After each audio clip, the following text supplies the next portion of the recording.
Hello everyone, welcome to all in virtue physics classes. आज की class का topic है फुल वेव रेक्टिफायर। इस लेक्चर में हम फुल वेव रेक्टिफायर का कंप्लीट स्टडी करने वाले हैं, सर्किट डायग्राम से लेके वर्किंग प्रोसेस, इसके साथ साथ ही रिपल फैक्टर की वैल्यू क्या होती है और फुल वेव रेक्टिफायर का एफिशिएंसी क्या निकल कर आता है।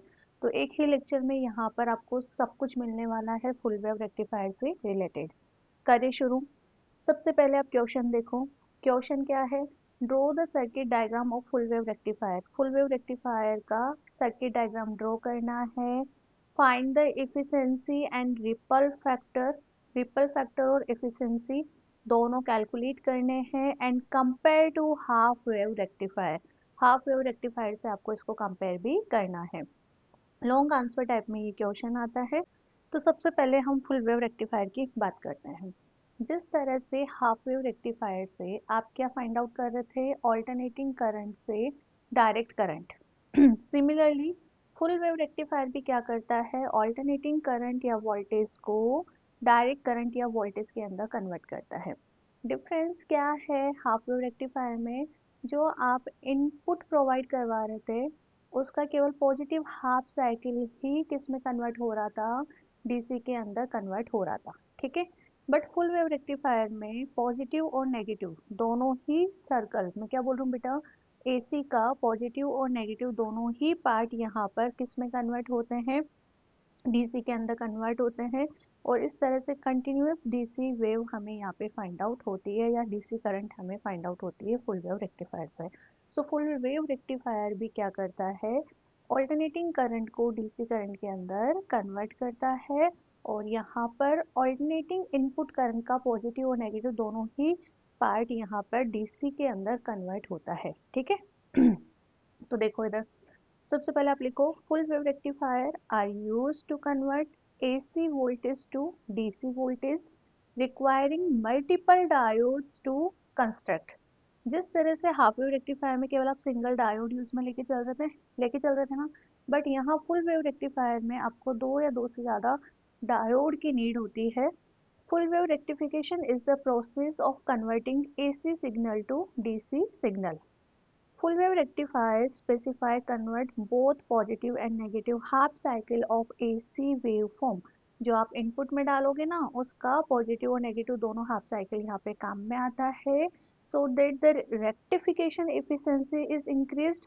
ऑब्वियस, जब इसका पॉजिटिव और नेगेटिव दोनों ही पार्ट किस में कन्वर्ट हो रहा है, डीसी के अंदर कन्वर्ट हो रहा है, तो कंटिन्यूअस डीसी आपको फाइंड आउट होता है फुल वेव रेक्टिफायर में।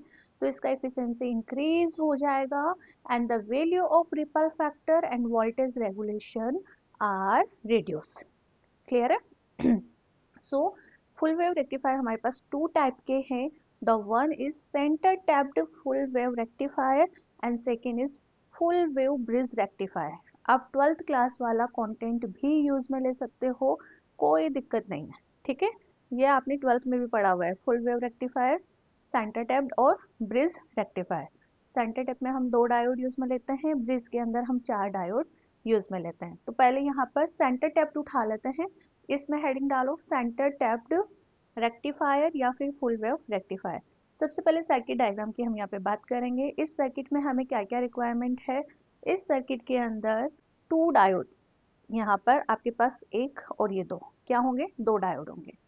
जिस तरह से हाफ वेव रेक्टिफायर में आप क्या लेके चल रहे थे, ट्रांसफॉर्मर लेके चल रहे थे ना, स्टेप डाउन ट्रांसफॉर्मर लेके चल रहे थे जो कि वोल्टेज को कम कर देता है। ठीक है।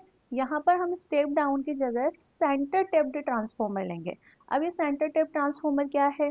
देखो, जो नॉर्मल ट्रांसफॉर्मर है उससे थोड़ा सा डिफरेंट है। इसमें जो सेकेंडरी कॉइल होती है, ये आपका प्राइमरी कॉइल है, ये सेकेंडरी कॉइल है। सेकेंडरी कॉइल का जो मिड पार्ट है वो एक वायर से कनेक्ट रहता है। मिड पार्ट क्या करता है, वायर से कनेक्ट रहता है, जो कि इनपुट वोल्टेज को पॉजिटिव वोल्टेज और नेगेटिव वोल्टेज दो पार्ट के अंदर डिवाइड कर देता है। ठीक है। थर्ड यहाँ पे लोड रेजिस्टेंस, जहाँ पे आपको आउटपुट करंट मिलता है। तो इस तरह से centre tapped full wave rectifier के मेनली थ्री पार्ट रहेंगे। दो तो डायोड रहेंगे और ये आपका सेंटर टैप्ड ट्रांसफॉर्मर, जिसका सेकेंडरी कोइल का जो पार्ट है वो वायर से कनेक्ट रहता है। लास्ट आपका एक लोड रेजिस्टेंस, जहाँ पे हमें आउटपुट करंट फाइंड आउट होती है। क्लियर है? तो लिखो इसे, A center tapped full wave rectifier system consisting of center tap transformer, two diodes and load resistance जहाँ पे हमें आउटपुट करंट मिलता है, क्या मिलता है, आउटपुट करंट मिलता है। तो सर्किट डायग्राम ड्रॉ करना है तो आपको ये वाला डायग्राम ड्रॉ करके आना है, जिससे हम यहाँ पर ऐसी आप इनपुट वोल्टेज लगा दो, एसी इनपुट वोल्टेज, क्लियर है। सो यहाँ पे मेंशन भी करा है हमने कि सेंटर टेप ट्रांसफॉर्मर क्या है, it is a normal transformer with one slight modification, एक छोटा सा मॉडिफिकेशन है। It has an additional wire connected to the exact centre of the secondary coil. ये जो सेकेंडरी कॉइल है उसके एग्जैक्ट सेंटर से एक वायर कनेक्टेड रहता है, ठीक है। तो इस तरह से ये सिंपल सा आपका सर्किट डायग्राम रहेगा किसका, फुल वेव रेक्टिफायर का। अब मैं आपको वर्किंग प्रोसेस समझा देती हूँ।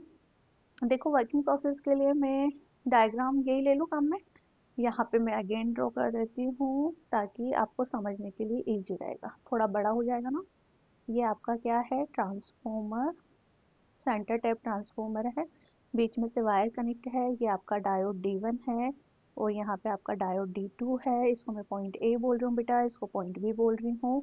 And this is connected by the load resistance RL, ठीक है। यहाँ पे लोड रेजिस्टेंस ये RL है, ठीक है। और ये दोनों ही डायोड एक दूसरे से इस तरह से कनेक्ट है, ये D1 डायोड और ये D2 डायोड। क्या होता है, आप यहाँ पे इनपुट कौन सा देते हो, AC, ऐसे इनपुट पावर सप्लाई करिए आपने, ठीक है। और सबसे पहले हम कंसिडर कर लेते हैं कि जो पॉइंट ए है वो क्या है, आपका पॉजिटिव पार्ट है और बी है वो नेगेटिव टर्मिनल है, ठीक है। तो जैसे आपने एसी पावर सप्लाई दिया तो ये ट्रांसफॉर्मर ट्रांसफॉर्मर क्या करेगा, इसको टू पार्ट्स के अंदर डिवाइड कर देगा, ठीक है। अब ये जो D1 है इसका पी टाइप, ये क्या होता है आपका पी टाइप और ये होता है एन टाइप।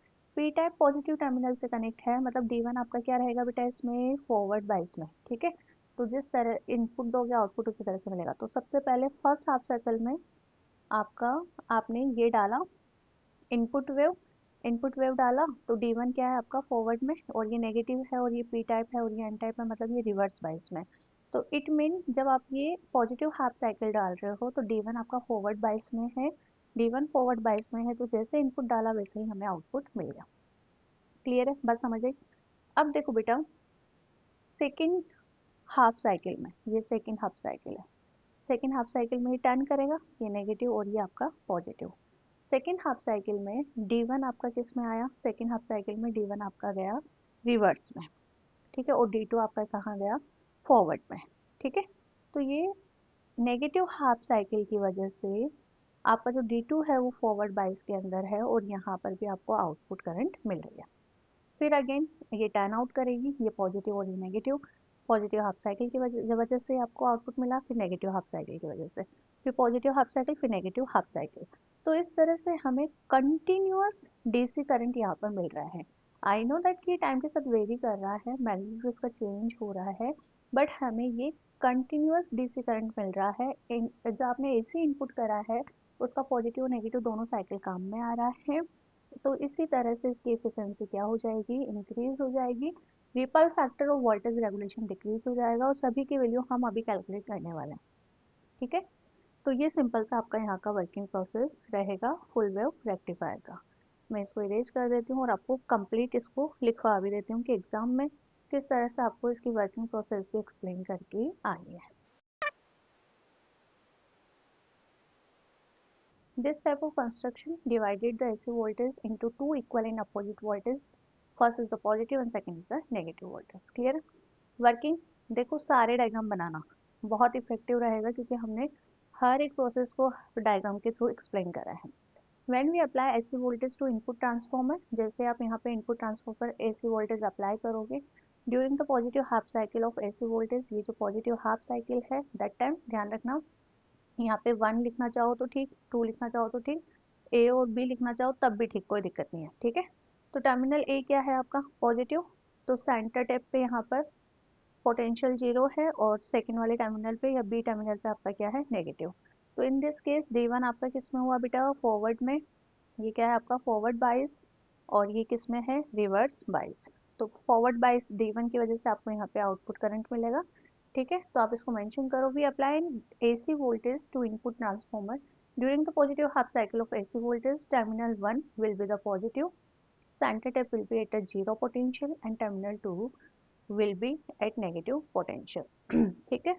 तो दैट टाइम D1 आपका क्या हुआ, फॉरवर्ड बायस में. So this will lead to forward bias in D1 diode and causes the current to flow through it. तो ये देखो D1 से यहाँ पे करंट फ्लो हो रहा है. D2 क्या है, रिवर्स में, तो ये क्या कर देगा, करंट को ब्लॉक कर देगा. And D2 is in reverse bias will block current through it. ठीक है. और इसी तरह से आपको ये सर्किट डायग्राम बनाना है फर्स्ट प्रोसेस को एक्सप्लेन करते हुए. क्लियर है. नाउ इन द नेक्स्ट हम बात करें बेटा सेकेंड हाफ साइकिल की. सेकेंड हाफ साइकिल आपका किस तरह से जाएगा, ये पॉजिटिव. फर्स्ट हाफ साइकिल था ये नेगेटिव.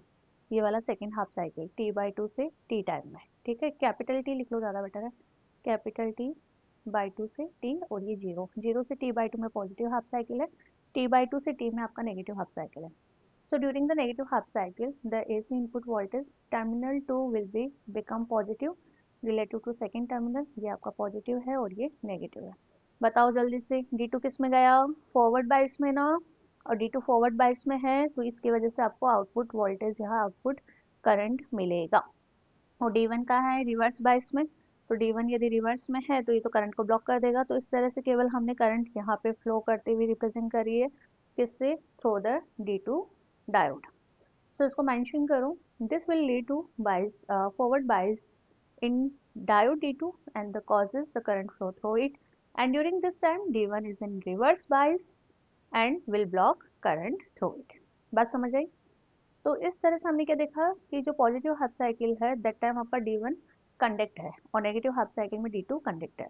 मतलब D1 और D2 दोनों की वजह से हमें यहाँ पे करंट मिल रही है और इस तरह से आपको कंटिन्यूअस DC करंट मिलेगा. As an result both cycles are allowed to pass through and the average output DC voltage here is almost twice of DC output voltage of half wave rectifier, because half wave rectifier में केवल positive half cycle की वजह से ही हमें output DC voltage मिल रही थी. दोनों में डिफरेंसेस समझ आया. तो पहले वेव फॉर्म डायग्राम देखो. इनपुट, ये देखो इनपुट आपने ये दी थी ना, AC इनपुट. क्लियर है. D1 फॉरवर्ड में है तो पॉजिटिव हाफ साइकिल को कन्वर्ट कर रहा है किस में, DC वोल्टेज में. और D2 नेगेटिव हाफ साइकिल को DC के अंदर कन्वर्ट कर रहा है. तो एज एन रिजल्टेंट हम बात करें तो ये रहा आपका आउटपुट DC वोल्टेज. ये आउटपुट DC वोल्टेज. तो इस तरह से वेव फॉर्म डायग्राम बनाना है तो आपको ये वाला ड्रॉ करना है. क्लियर है.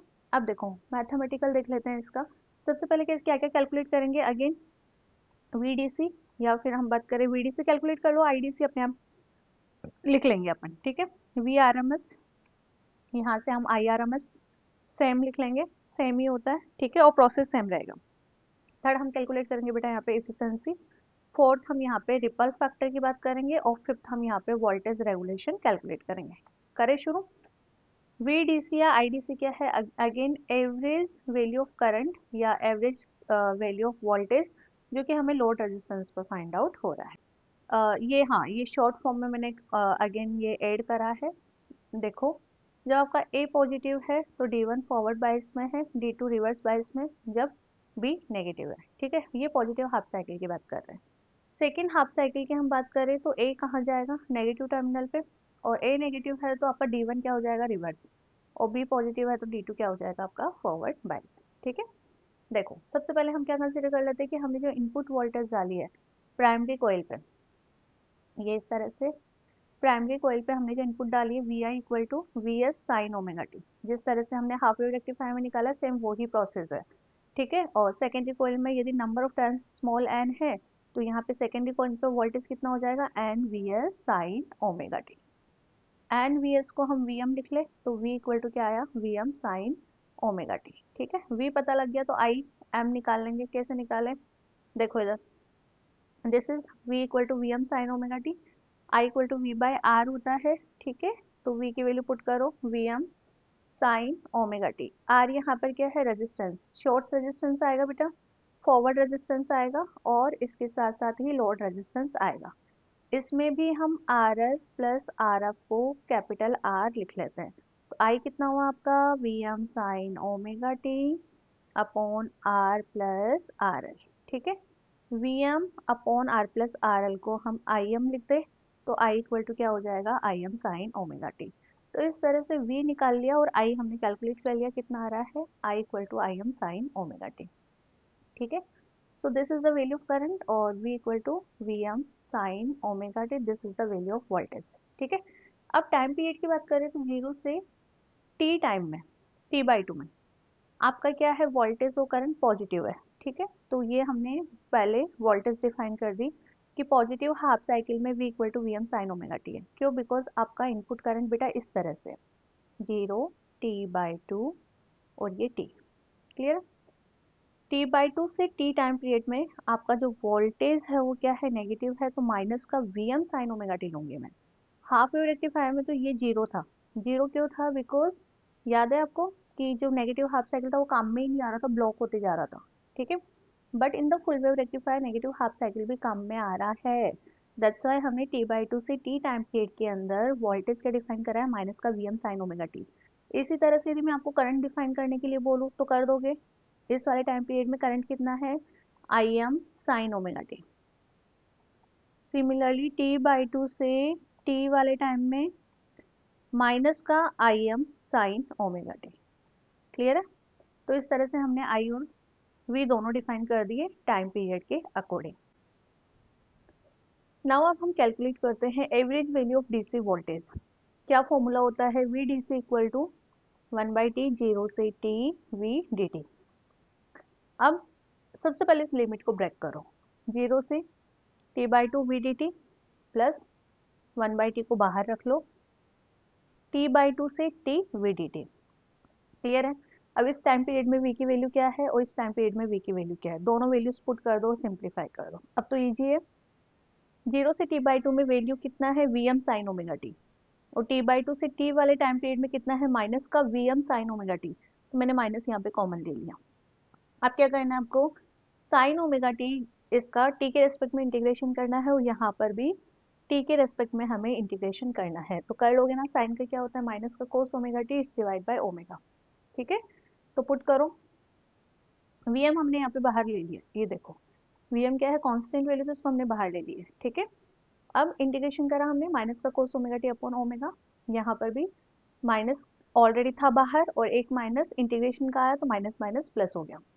अब लिमिट अप्लाई करना है, पहले क्या करोगे बेटा, अपर लिमिट अप्लाई करोगे, तो अप्लाई करो माइनस का कोस ओमेगा, अपर लिमिट है आपका t की जगह t बाई 2। क्लियर है? It's divide by omega. अब देखो लोअर लिमिट लगाओगे तो माइनस साइन आएगा, माइनस माइनस ऑलरेडी प्लस हो जाएगा, कोस जीरो कितना होता है 1, तो मैं डायरेक्ट वैल्यू पुट कर रही हूँ, प्लस अगेन अपर लिमिट लगाओगे तो कोस ओमेगा कैपिटल टी, फिर minus O, it's divide by omega, minus O cos omega small T की जगह कितना आएगा, कैपिटल टी बाई 2 और ये ओमेगा। क्लियर है? इसको सिंप्लीफाई करना है, कर लोगी क्या? इसको यदि हम और सिंप्लीफाई करें, 1 अपॉन ओमेगा को आप बाहर लेना चाहो तो ले सकते हो, क्योंकि दोनों ही टाइम के अंदर ओमेगा है। देखो यहाँ पे इस ओमेगा को हम बाहर ले लिए, दोनों में ही ओमेगा है तो हमने इसको बाहर ले लिया। अंदर रिमेनिंग टाइम क्या है, माइनस का कोस omega T by 2 plus cos zero plus cos omega T minus का कोस ओमेगा टी बाई 2।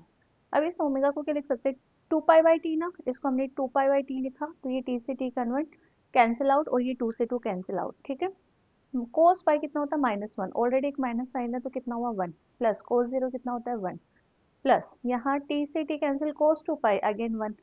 इधर देखो अब, यहाँ पर भी टी से टी कैंसिल, 2 से 2 कैंसिल, कोस पाई कितना होता है -1 और माइनस माइनस 1 और माइनस कितना हुआ प्लस का 1, इट में कितना आया 1 + 1 + 1 4, तो 4 V M upon T omega.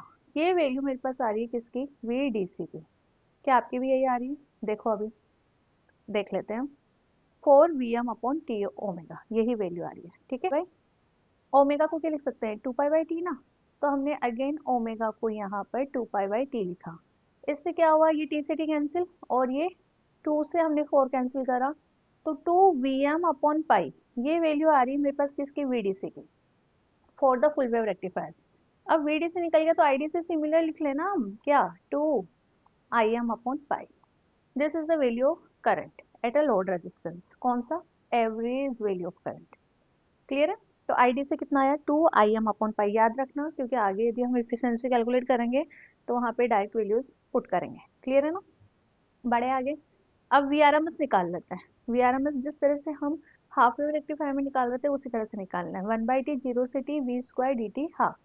v की वैल्यू पुट करनी है, पहले लिमिट ब्रेक करो, लिमिट ब्रेक करने के बाद पुट करना है, ठीक है। लिमिट कैसे ब्रेक करोगे, 1/t को मैं बाहर ले रही हूँ, 0 से t/2 v square D T plus t/2 से t v square D T और इसकी पावर हाफ। अब इस वाले टाइम पीरियड में वैल्यू क्या है v की, वो पुट कर दो और यहाँ पर क्या है वो पुट कर दो। क्लियर है, करे पुट, ठीक है। इधर देखो हमने लिमिट ब्रेक कर दी, now we put the value. अब यहाँ पे माइनस का vm साइन ओमेगा टी है, क्लियर है, इस टाइम पीरियड में। बट स्क्वायर पुट करो तो पॉजिटिव ही आएगा, नेगेटिव का स्क्वायर क्या होता है, पॉजिटिव ना। इसी वजह से हमने यहाँ पे V square M sine omega T D T लिखा है। कोई डाउट है क्या? अब देखो 0 से t/2, यहाँ पर है अपने पास x d x plus t/2 से t एक्स डी एक्स। इस फॉर्मेशन के अंदर आपके पास इंटीग्रेशन गिवन है, तो इसको हम लिमिट की एक प्रॉपर्टी होती है ना कि इस तरह से यदि आपका कोई एक्सप्रेशन गिवन है तो 2t/2 एक्स डी एक्स आप इसको इस तरह से लिख सकते हो। तो क्या हमारे पास भी लिमिट इसी तरह से गिवन है, 0 से t/2 t/2 से t, तो हम इसको 2 ऑफ 0 से t/2 लिख सकते हैं if this is even function, लिख सकते हैं। तो ये हम यहाँ पे लिमिटेशन की प्रॉपर्टी लगाएंगे, ठीक है। ये लिमिट की हमने प्रॉपर्टी लगाई तो आपका एक्सप्रेशन क्या बना, 2 0 से t/2 sine square omega T D T की पावर हाफ। तो दो टर्म हमारे पास एक सिंगल टर्म के अंदर कन्वर्ट हो गई। अब इसको सिंप्लीफाई करना और भी इजी है। कैसे इजी है, साइन स्क्वायर है, साइन स्क्वायर को तो हम लिख देंगे ना कोस की फॉर्म में, 1 minus cos two omega T by to.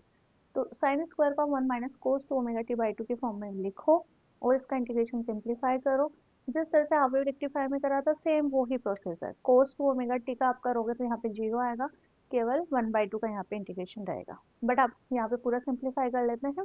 कैसे करा है देखो, 1/2, ये जो डिनोमिनेटर में 1/2 है इसको हमने आगे ले लिया और 1 minus cos two omega T D T रहा है।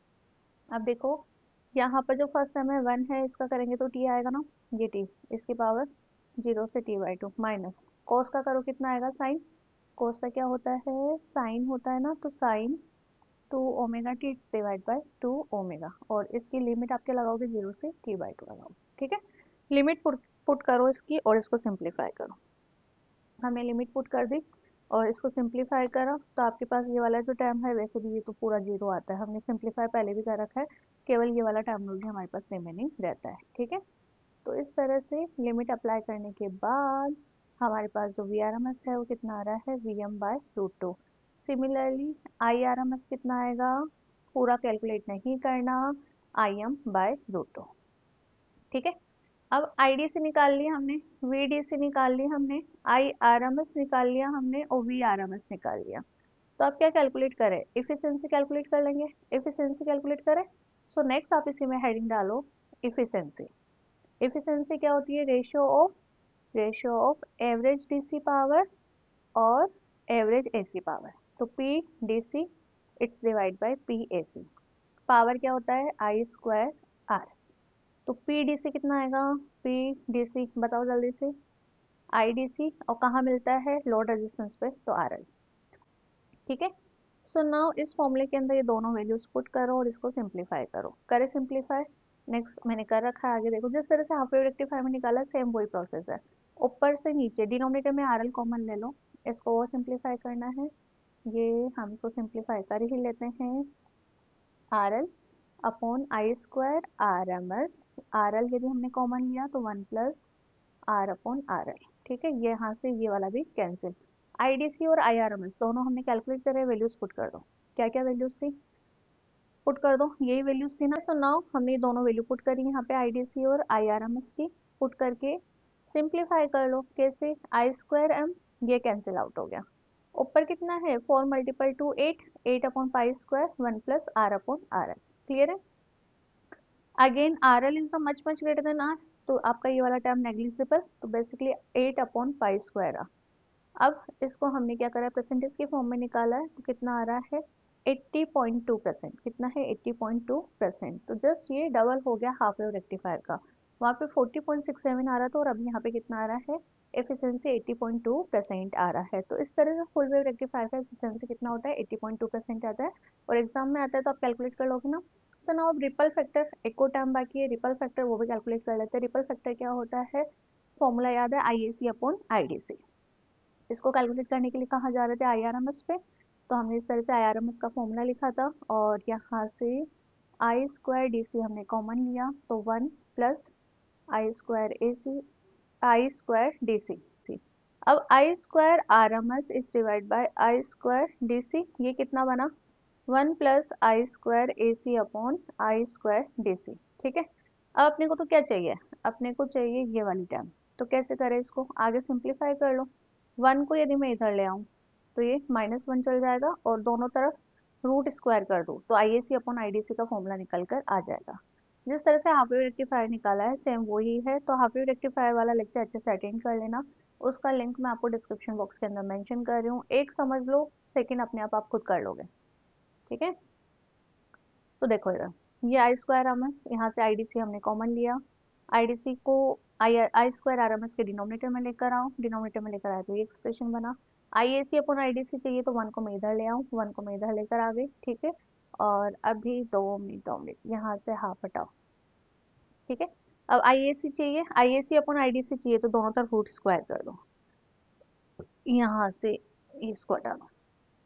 ठीक है, और आईआरएमएस और आईडीसी की वैल्यूज हमने पुट कर दी, उसको सिंप्लीफाई करा तो रिपल फैक्टर आ रहा है अपना 0.485 और हाफ वेव रेक्टिफायर में 1 पॉइंट कुछ ऐसे आ रहा था। ठीक है, तो आप देख सकते हो रिपल फैक्टर की वैल्यू कितनी कम हो गई। रिपल किस चीज को रिप्रेजेंट करता है, पल्सिंग ना, कि उस डीसी वेव के अंदर कितना पल्सिंग है। ठीक है, तो ये पल्सिंगनेस क्या हो गई, फुल वेव रेक्टिफायर के अंदर कम हो गई। और एक और टॉपिक इसमें है वोल्टेज रेगुलेशन, वो भी हम कवर कर लेते हैं। बेसिक फॉर्मूला क्या था वोल्टेज रेगुलेशन का, V N L minus V F L, याद रखना था ना, वी एन एल मतलब वोल्टेज नो लोड रेजिस्टेंस। ठीक है, दैट टाइम आपको आर एल को इन्फिनिटी पुट करना है, वी एफ एल मतलब full load resistance, that time value of voltage. तो क्या करें, हमें पता है आई, आई कितना था, I D C equal to 2 IM upon pi, दोनों तरफ हम आर से मल्टीप्लाई कर दे, हमने दोनों तरफ आर एल से मल्टीप्लाई कर दिया, तो ये आपका क्या आ गया, V D C. V D C 2 IM भी पुट कर दे क्या, IM कितना था, VM upon R plus R L और it's multiple R L, it's multiple pi, this is VDC। अब हमें क्या करना है बेटा, इसको सिंप्लीफाई करना है और यहाँ इस वाले फॉर्मूले को यूज में लेकर VNL और VFL दोनों हम कैलकुलेट कर लेते हैं। कैसे कैलकुलेट करें, देखो इधर आर एल कॉमन ले लो पहले डिनोमिनेटर में से, आर एल यदि डिनोमिनेटर में से कॉमन लेंगे तो ऊपर वाला कैंसिल आउट हो जाएगा। अब सबसे पहले आपको निकालना है VNL, VNL के लिए आर एल को इन्फिनिटी रखना है, रखो। हम इसको इन्फिनिटी रखेंगे तो VDC कितना आ गया, VNL कितना आ गया बेटा, 2 VM अपॉन पाई। क्लियर है, दिस इज VNL। अब VFL निकालना है, VFL निकालना है तो ये रहा, यहाँ पे VDC इक्वल टू कितना आ जाएगा, 2 VM अपॉन पाई, यहाँ पे है आपका R L plus R L. ठीक है, इट्स मल्टीपल आर एल, वहाँ पे आपको आर एल ही लेना होता है in the case of full resistance. This is we F L. अब वी एन एल पता लग गया और वी एफ एल पता लग गया, वोल्टेज रेगुलेशन वाले फॉर्मूले में हमने दोनों वैल्यूज पुट कर दी, 2 VM अपॉन पाई, दोनों ऊपर नीचे से वन कॉमन लेके कैंसिल आउट कर दिया, तो रिमेनिंग टर्म आपका क्या बचा यहाँ पे, 1 minus R L upon R plus R L. ठीक है, डिनोमिनेटर में बचा है मेरे पास R L upon R plus R L. ठीक है, अब यहाँ से अगेन एलसीएम ले लो, यहाँ पे हम एलसीएम लेंगे तो R plus R L minus का R L upon R plus R L. ठीक है, it's multiple R plus R L, ये वाली जो वैल्यू है वो न्यूमरेटर में जाएगी, यहाँ से ये कैंसिल आउट और इसमें भी ये cancel out, basically R upon R L बचा। ठीक है, और आर एल क्या है, much much greater than by R, तो this is value of voltage regulation. तो फुल वेव रेक्टिफायर में हमने क्या देखा कि जो वोल्टेज रेगुलेशन है उसकी वैल्यू भी क्या हो जाती है, डाउन हो जाती है। तो इस तरह से एक ही लेक्चर में हमने सर्किट डायग्राम देख लिया, वर्किंग प्रोसेस देख ली। ठीक है, आईडीसी वीडीसी निकाल लिया, मीन या फिर एवरेज वैल्यू ऑफ आईडीसी और वीडीसी निकाल लिया। ठीक है, आईआरएमएस निकाल लिया, वीआरएमएस निकाल लिया, इफिशिएंसी हमने निकाल ली, रिपल फैक्टर हमने निकाल लिया, इसके साथ साथ ही वोल्टेज रेगुलेशन भी हमने कैलकुलेट कर लिया। अब नेक्स्ट लेक्चर में हम दोनों में डिफरेंसेस देख लेंगे कि हाफ वेव रेक्टिफायर और फुल वेव रेक्टिफायर में क्या क्या डिफरेंसेस है।